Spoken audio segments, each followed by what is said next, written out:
Бәріне сәлем. Бүгін мен сіздерге Черный остров фильмін айтып беремін.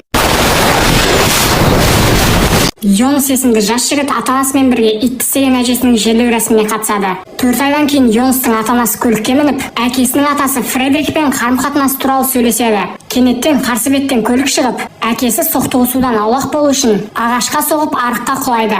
Апаттан ешкім аман қалған жоқ. Келесі күні Йонас ата-анасының жерлеу рәсімін өткізеді. Жігітті қолдау үшін достары Фло, Джули, Нина келген. Ол қайғы мен үмітсіздікке ұшырайды. Алайда Нина оны жұбатуға тырысады. Кейін атасы Фредериктің үйіне қайтыс болған отбасына құрмет көрсету үшін адамдар жинала бастайды. Атасы немересіне келіп, Бавариядағы тәтесіне көшудің қажеті жоқ. Аралда онымен 18 жасқа толғанша бірге бола алатынын айтады. 1 жыл өтті. Йонастың ауруы басылды. Біз оның велосипедте достарымен қалай кездескенін көреміз. Және олар бірге мектепке барады. Оқу күнінің басында кабинетке мұғалім кіріп, сыныптағыларға көшеге шығуды айтады. Ол балаларды жинап, олардың мұғалімі Ники мырза Майоркадағы демалыс кезінде апатқа ұшырағанын айтады. Және ол осы жылы неміс тілінің мұғалімі болады. Кейін әйел өзін Хелена Юн деп таныстырады. Сабақтан кейін Йонас көшеде отырып әңгімелеседі. Оларға Хелена жақындап, олар кешке бос па, және ол көшкеннен кейін жиһаздарын жылжытуға көмектесе ала ма деп сұрайды. Оны естіген Нина көмегін тез ұсынады. Балалар бірге кездесіп мұғалімге барады. Үйге келген жігіттер шкафты жинай бастайды. Ал Нина кілемді кесу үшін төменде қалды. Ол қоймаға барып, Майорка деп жазылған тегі бар чемоданды табады. Кенеттен Хелена келіп, қыз мұнда не іздеп жатқанын сұрайды. Нина өткір ағаш қажет деп жауап береді. Әйел қызға қажетті затын береді, және Нина жұмысына кетеді. Хелена әлі күнге дейін чемоданның тегін алып тастауды ұмытып кеткенін байқайды. Жоғарғы жақта ұлдар шкафты аяқтайды. Бірақ аяғынан қан ағып тұрған Нина кіреді. Ол қатты жарақаттанған. Фло оны ауруханаға алып кетеді. Барлығы кеткеннен кейін Хелена қоймаға оралып, чемоданның тегін жұлып алады. Сол түні үстелде отырған әйелдің алдында Йонастың суреттерін көреміз. Шамасы ол оны аңдып жүрген сияқты. Ол барлық суреттерді жинап раковинада өртеп жібереді. Келесі күні таңертең Йонас жағажайда Хеленаны кездестіреді. Ол да таңертең жүгіреді екен. Олар әңгіме бастайды. Және мұғалім Нинамен жүретініне қызығушылық танытады. Ал жігіт теріс жауап береді. Сабақ аяқталғаннан кейін Нина көмек алу үшін Йонастың үйіне келеді. Келесі сабақта Нина өз жұмысын оқиды. Хелена қыздың өзі жазбағанын түсінеді. Бұл туралы Йонастан сұрайды. Ол көмектескенін мойындайды. Ұстаз үнемі таңданысын білдіріп, жігіттің өнерлі екенін айтады. Әйел оның басқа жұмыстары туралы және оларды көрсетуін сұрайды. Міне біз тағы да Хеленаның үйіне келдік. Ол бұл жолы бақшада жұмыс жасап жатыр. Және Йонастың пошта жәшігіне пакет салуға тырысып жатқанын байқайды. Оған жүгіріп барып салмақшы болған пакетін алып үйіне шақырады. Бақшадағы жұмыстан шаршағаннан кейін әйел душ қабылдауға кетеді.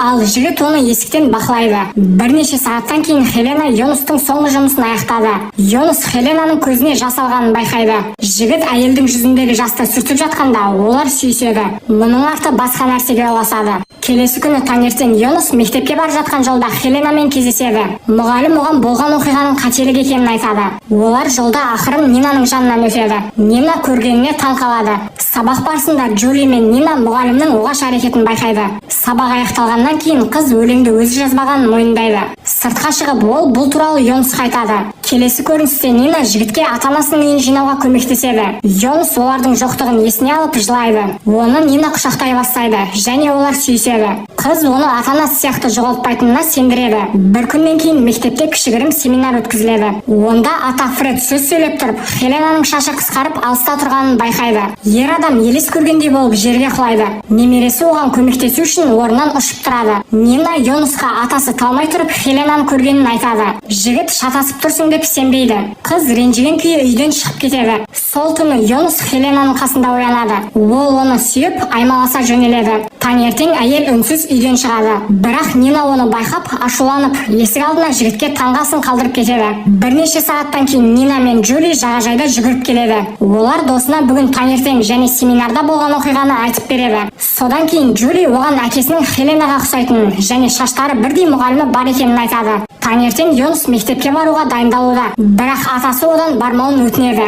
Жігіт мұның мұғалімге қатысы бар ма деп сұрайды, бірақ Фредерик ол ойынан тез бас тартады. Йонс оған Нинаның көргенін айтады, ал атасы оған көрінген болуы мүмкін деп жауап береді. Атасы немересіне Нина қалдырған таңғасын береді. Мектепте Нина кітапханадағы ескі альбомдарын қарап шығады. Ол Хеленаның басқа Мария Рот есімді фотосуретін табады. Кенеттен мұғалім келеді. Қыз одан аралға не үшін келгенін сұрайды. Нина Йонсқа бәрін айтып береді деп қорқып, әйел оны өлтіреді. Осы кезде жігіт дәлізді аралап Нинаны іздеп жүр.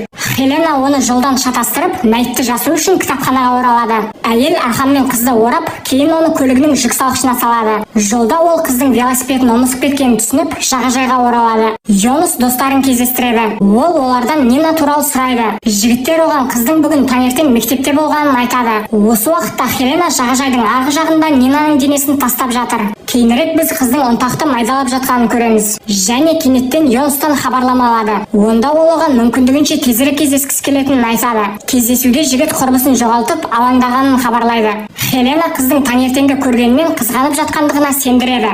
Сондықтан ол дос болып қалуды ұсынады. Алайда Йонс мұндай ұсыныспен келіспейді және мұғалімді сүйеді. Олар түнді бірге өткізеді. Келесі күні таңертең Фредерик немересін оятып, оған Нинаның денесі жағажайдан табылғанын хабарлайды. Олар сонда келгенде далада қайғырып жатқан Нинаның анасын көреді. Ал шал қайтадан есінен танып ауруханаға жеткізіледі. Кейінірек Йонс пен Фло Нинаның өлімі кездейсоқ емес екенін түсінеді. Мектеп кітапханасында Джули жігіттерге өзінің болжамы туралы айтады. Олар журналдарды ақтара бастайды және олардың бір беті жетіспейтінін түсінеді. Содан кейін олар мектеп веб-сайтынан ақпарат табуға тырысады. Олар Фредериктің Мария Ротпен бірге түскен суретін көреді. Жігіттер оның суға батып кеткенін біледі. Осы уақытта Хелена ауруханаға Фредерикке барады. Шал оған қорқынышпен қарайды. Фредерик оның әкесі болып шықты. Әйел оны анасын өлтірді деп айыптайды. Ол онымен де анасымен де болғысы келмеген. Сондықтан әйел кек алу үшін оралды. Ол бұрынғы кісі өлтірулерін мойындайды. Келесі күні таңертең Йонсты жедел жәрдем көлігі оятады. Олар атасын үйіне жеткізеді. Осында Хелена да келеді. Жігіт оның сырын біледі.